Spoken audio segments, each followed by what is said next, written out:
il fait nuit à 18h, je vais sortir le chien à 17h. Hein, parce qu'à tomber la nuit, moi je rentre chez moi. Ouais. Ah bah oui. Mais vous êtes juste à côté du quartier problématique ou vous êtes dans ce quartier aujourd'hui, Luc? De toute façon, tous les quartiers sont impactés à Rennes. Au nord, au sud, à l'ouest, partout. Ah oui.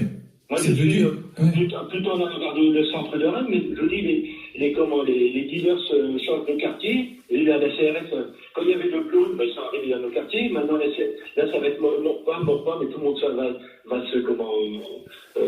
les dealers vont bouger. Et puis maintenant, comme disait l'éditeur précédent, le problème, c'est que maintenant, ça va dans toutes les communes environnantes, tout est impacté. Il y a eu un réseau qui a été arrêté l'autre jour du côté de Basse-Bretagne, à 30 km de Rennes. Il y en a partout. Donc maintenant, Mais en fait, tous ces quartiers, parce que moi je connais pas bien Rennes, mais il y a des personnes dans l'équipe qui connaissent bien, donc le Blône, Morpa, Kennedy, etc. En fait, Villejean, ça fait le tour de la ville, quoi, en fait. C'est ça. Bretagne, t'es à 30 bornes, là. Ouais, non, mais t'as 30 bornes, oui, mais maintenant, dans toutes les cantons. Oui, mais les quartiers, ils sont juste en périphérie de ville. Vous allez sur Vitry, c'est la même chose. Peut-être à une plus petite échelle. Ouais. Mais Luc, vous pensez que le ministre peut gagner cette guerre totale contre ce qu'il appelle la narco-racaille ou pas? Vous lui faites confiance au ministre de l'Intérieur ou pas? Mais aujourd'hui, vous vous rendez compte? Mais c'est l'armée qu'il faut mettre. Ah oui. C'est l'armée, il faut dératiser. Si on dératise pas maintenant, c'est foutu. Hein.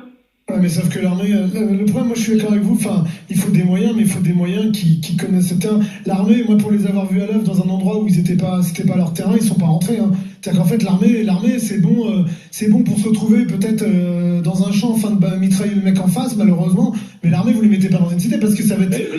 Vous mettez pas en plus les militaires aujourd'hui qu'on a, c'est des gamins. Vous allez pas les envoyer en face de Kalash, hein, moi je vous le dis tout de suite, donc autant mettre des flics. Hein.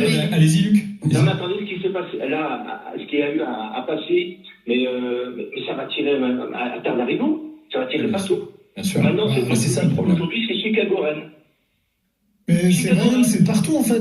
On dirait, là on met le projecteur sur Rennes, mais les témoignages qui viennent de l'Est lyonnais, de Grenoble, de Avignon. Ah, mais le Kalash, c'est 150 balles, 200 euros. Enfin, à un moment donné, maintenant, vous pouvez pas acheter une. Non, mais il est d'abord là le problème. Et puis avec la guerre en Ukraine, les Kalash qui sont en Ukraine en ce moment, elles vont revenir en Europe, elles seront revendues pareil. En fait, le vrai sujet, c'est qu'à un moment donné, c'est un truc global. Et l'armée, c'est pas la solution. La solution, c'est remettre des gens de terrain, des policiers, de faire de l'enquête, de savoir. Et puis à un moment donné, c'est démonter des réseaux.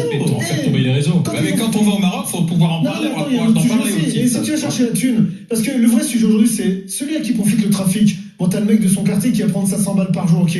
Mais le mec qui est à Dubaï, qui ramasse des millions, qu'est-ce qu'ils ont fait à Daesh quand ils ont démantelé les réseaux de Daesh? Ils ont été récupérer la thune, ils ont tapé là où les comptes, là. Parce que l'argent, il va circuler dans des endroits, il sera toujours au même endroit. Hein. Dans des banques en Suisse, dans des îles Caïmans, des machins. À un moment donné, il faut taper à la tête. Donc c'est un truc global où tu fais du truc de terrain. Mais ça, faut des accords internationaux que t'as pas aujourd'hui. Oui, et puis c'est pas en allant serrer la paluche au roi du Maroc, qui est un peu des premiers producteurs de cannabis et compagnie, qu'à un moment donné, tu vas aussi pas mettre le. Merci Luc de votre témoignage. En tout cas, entre Luc et Ronan, aujourd'hui, on a bien compris dans quelle situation se trouvait Rennes et ses quartiers périphériques. J'ai entendu Ronan qui disait en ce moment les fusillades, c'est quasiment tous les jours ce qu'ils entendent. Alors, narcotrafic. Et là, tu as entendu quelqu'un qui avait peur en fait.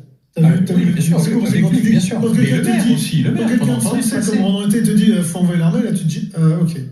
Alors Retailleau va-t-il gagner cette guerre totale contre ce qu'il appelle lui-même la narco-racaille? Voilà. Non.